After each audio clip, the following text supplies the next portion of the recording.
Чаго толькі не сустрэнеш на Гродзеншчыне. У ваколіцах Смаргоні, у лясах сярод ночы можна ўбачыць блукаючыя агеньчыкі. Вы, пэўна, падумалі, што гэта светлякі. Не, гэта Туросік і яго залатыя рогі. Ці чулі пра такога? Глядзіце далей, каб даведацца, чаго варта асцерагацца ў смаргонскіх лясах.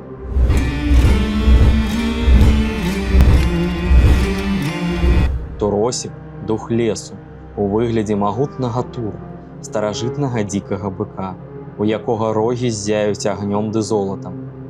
Лясных жыхароў ён ахоўвае, а лянят ды іншы маладняк адводзіць ад паляўнічых сцежак, знаходзіць ды разбурае пасткі, кляпцы, ашчэпы, ваўкоўні.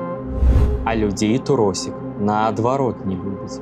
Мажліва, таксама і праз знакамітую Смаргонскую мядзвежую акадэмію, што была тут заснаваная радзівіламі яшчэ ў 17 стагоддзі.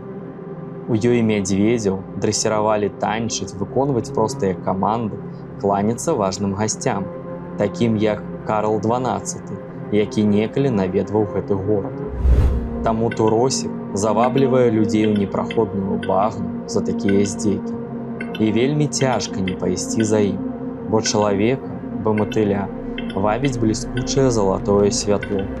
Таму раім памаліцца Міхалу Арханёву, абаронцу вернікаў ад нячысці, перад тым, як пачаць блукаць па таямнічым гушчары.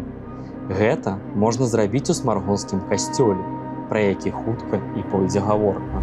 У другой палове 16 стагоддзя у Смаргоне род Зяновічаў збудаваў каменны кальвінскі збор, а на пачатку 17 стагоддзя Мікалай Зяновіч, вядомы дзеяч ВКЛ, выдзеліў грошы на перабудову святыні і аддаў яе каталіцкім вернікам, адрокшыся ад кальвінізму. Увогуле, гэта вельмі унікальная з'ява для архітэктуры перыяду рэфармацыі, калі спачатку ствараецца збор, а потым перабудоўваецца ў касцёл. Звычайна адбывалася наадварот. За сваю гісторыю гэты смаргонскі храм нямала напакутаваўся і неаднаразова разбураўся падчас нападаў суседзяў маскавітаў. Праз гэта архітэктура нязначна змянялася, але асноўная стылістыка будынку захавалася.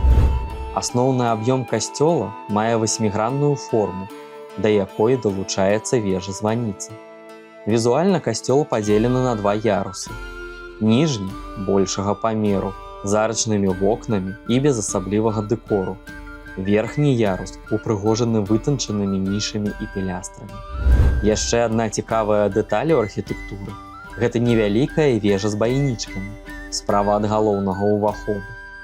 У другой палове 19 стагоддзя касцёл забралі ва ўлонне праваслаўнай канфесіі і пераасвяцілі ў Свята-Міхайлаўскую царкву ажно да 1921 года.